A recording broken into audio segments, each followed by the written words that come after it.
Welcome to Penn Jen's Inkwell podcast. My name is Jen Waters. I hope you enjoy my stories.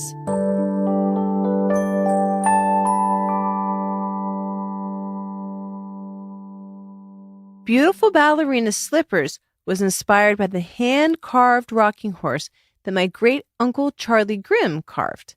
My great-uncle Charlie was my mother's sister Helen's husband. I have a picture of my grandmother holding the horse, and I looked at the picture one day and I thought, what if the clumsy rocking horse became a prince? Around the same time, I had a dream about ballet slippers, so I thought, since the rocking horse didn't have feet, what if there was a girl who couldn't dance because she wore braces?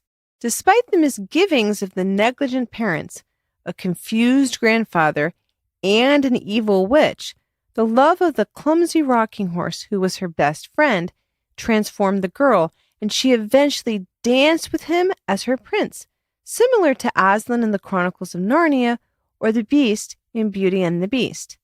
It's almost like one of the classic Grimm's fairy tales from Brothers Grimm, like Cinderella, Little Red Riding Hood, Rapunzel, or Hansel and Gretel.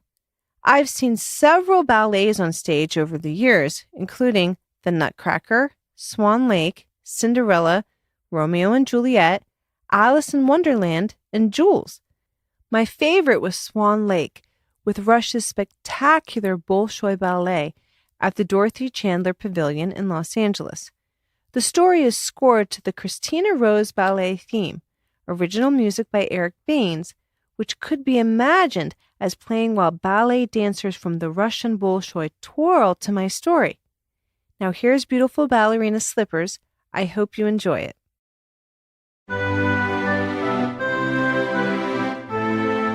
Once there was a girl named Christina Rose who limped since the day she was born. From the time she was a small child, her parents made her wear braces on her legs to help her walk. After 10 years of walking with braces, Christina worried she would need them her entire life. I hate these braces, she said to her grandfather, a shoemaker in the local village. Put a rose in your hair, he said to her. No one even notices your clumsy legs. Grandfather Renato, who fibbed to her often, gave her roses every morning on the way to school. Christina's father and mother ran a barbershop in town and never had time to spend with her. Years ago, Christina's grandfather made her a wooden rocking horse named Sam, who was clumsier than she was. Unlike other horses, Sam didn't have feet. He just rocked back and forth in place, and Christina rode him. Sam thinks you're beautiful, and so do I, her grandfather said, pushing her out the front door of his shop. Every day after school, Christina rode Sam for hours, putting roses behind his scraggly ears. Sam had become her best friend. Maybe he was her only friend, because the other children never played with her. Sam, I can tell you anything, Christina said to him, knowing that her braces didn't bother the wooden horse. Nay! I love to listen to your stories, Sam said to her. Of course, no one but Christina knew that Sam could talk. It was a secret, and if she ever told anyone that Sam spoke to her, her parents would think she was lying. More than anything, I must be a ballerina, Christina told Sam. They're so graceful. They can dance on their toes. Nay! Why, yes. I wish I was also a ballet dancer. Then I could dance with you every night to the music of a harp. Nay! From all the years of Christina riding Sam, he had become scratched and scarred, and his saddle was worn. Someday soon we'll dance together, Christina said to Sam, brushing his mane with her hands. Then one day when Christina was walking home from school, she stopped by her grandfather's shop unannounced. Grandfather, I must be able to walk without these braces. How will any boy ever love me? I must be a ballerina with pretty slippers. I need to dance on my toes and pirouette in a tutu. I love you. I used to be a boy, even though I'm now a man, her grandfather said, looking at her bruised legs. "The only friend that I have in the whole wide world is Sam, and he's a rocking horse," she cried. "Now that can't be true," her grandfather said, looking out the window at children playing ball in the street. "I'll see what I can do," he said to Christina, placing another rose behind her ear. Christina stumbled home through the cobbled streets in her braces, tripping in the alley with her school books. "Why?" she cried in the middle of the street with everyone watching her. By the time she made it home, it was dark enough to only see the moon and the stars in the sky. She threw her books on the floor and walked to her room as fast as she could, throwing her arms around Sam. "What's wrong, Christina?" her mother asked, staring at her father in bitter silence as he turned from his daughter. "Leave me alone," Christina said. "It's obvious what's wrong. I'm a cripple and no one loves me." She sobbed until she could no longer cry anymore and eventually fell asleep on the rocking horse.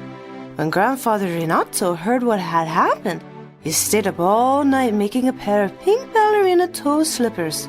He reinforced the satin ballet shoes with a box to shape the toe, constructed of many layers of strong glue and material. The slippers were just Christina's size to fit her feet without any problem.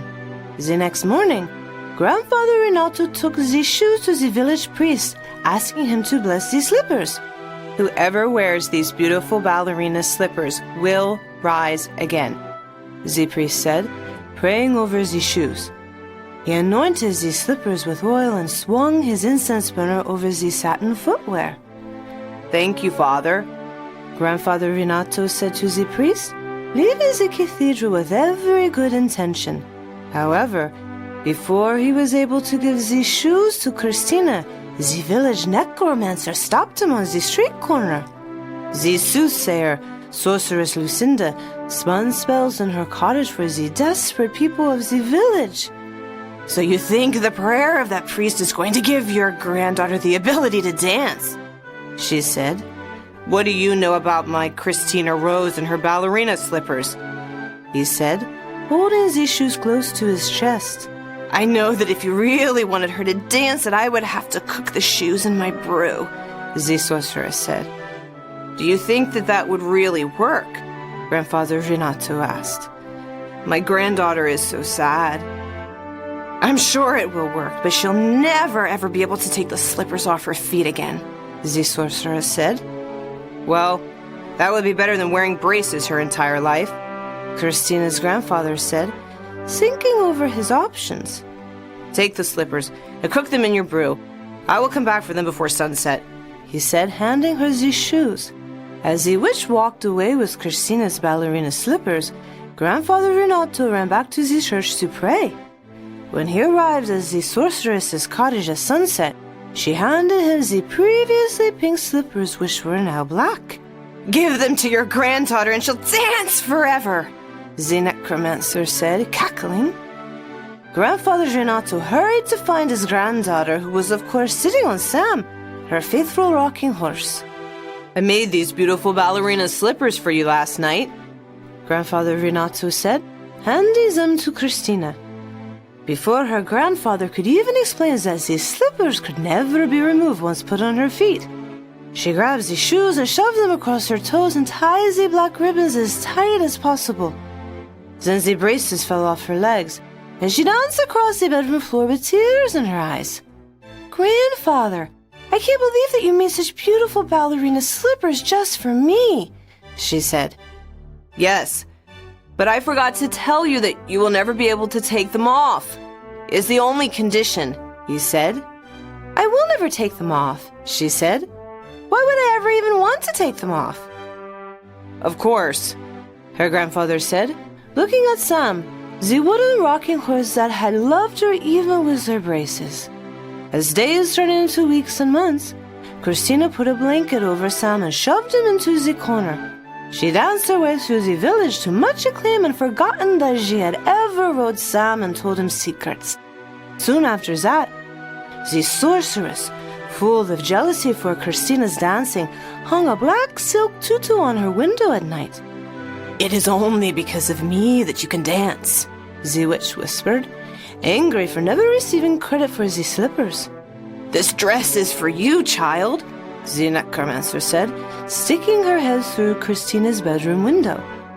"Wear the dress with the shoes, and you'll dance like never before," the sorceress said, cracking a smile. "Why, thank you," Christina said. "I believe we've never met. Such kindness from a stranger." The next morning, Christina danced through her grandfather's shop in the black tutu with her ballerina shoes. "I'm happier than I've ever been in my entire life," she said to her grandfather as she did an arabesque. She stood on one leg and raised her other leg behind her body and extended it in a straight line. Before she knew what happened, she felt like she was suffocating and collapsed to the floor, breaking both ankles. "Child!" Grandfather Renato cried, running to her in tears. He exchanged the black tutu for a red robe with roses on it. "This is all my fault. The witch cursed the shoes. The tutu must be cursed as well," he said, scooping Christina in his arms. "I thought the slippers would help you dance. I didn't know what I was doing. God forgive me." Grandfather Renato carried her to the priest's cathedral in tears, praying that her ankles would be healed. With the broken ankles came a high temperature, and her grandfather feared she had an infection and would die. "Please save my Christina Rose," the grandfather said. "Sorceress Lucinda cursed her. It's all my fault." "Your faith has made you well. Go in peace," the priest prayed with confidence, anointing her with perfumed oil. "What faith?" Grandfather Renato cried, carrying Christina out of the church. "I have no faith. That's the problem." "But I have faith, Grandfather," Christina whispered. "I have faith that I can still dance." As Grandfather Renato took Christina into her bed at home, her parents wept as they thought she might die. "Why didn't you just leave well enough alone? What if God meant for her to wear those braces?" Christina's mother said. "She was fine just playing with that clumsy old rocking horse all day. She didn't need to dance," her father said. "Nay! I am the only one who has ever really loved her." "Nay!" said a loud, brave voice from the corner of the room. "What?" Grandfather Renato said, pulling the cover off Sam, Christina's wooden rocking horse. The voice was so loud that Christina sat up in bed, pulled off her covers, and stood up. "Sam, I love you," she cried to the clumsy wooden rocking horse, remembering how she wanted to dance with him. The moment she kissed him on the cheek, she was transformed into a tall, slender woman, wearing pink ballet toe shoes. Then Sam changed into a tall, fit man in a blue bodysuit wearing his own gentleman ballet slippers. Sam grabbed Christina, put a rose in her hair, kissed her, and danced with her across the village. When the sorceress heard what had happened, that a clumsy rocking horse had answered the priest's prayer, the witch collapsed dead in the street with remorse, and Grandfather Renato never doubted his faith again. The parents of sweet Christina finally decided to love her and accept her for the graceful person that she had always been. Christina Rose and Sam Dancer danced together in beautiful ballerina slippers for the rest of their lives, and so did their children.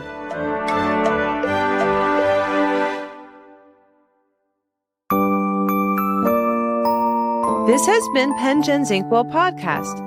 I wrote and performed all the original stories in the podcast. This podcast is produced by Eric Baines, who scored all the stories and poems in the series to original and public domain music. The podcast is associated with my blog of the same name, Pengen's Inkwell, which can be found on my website, jenwaters.com.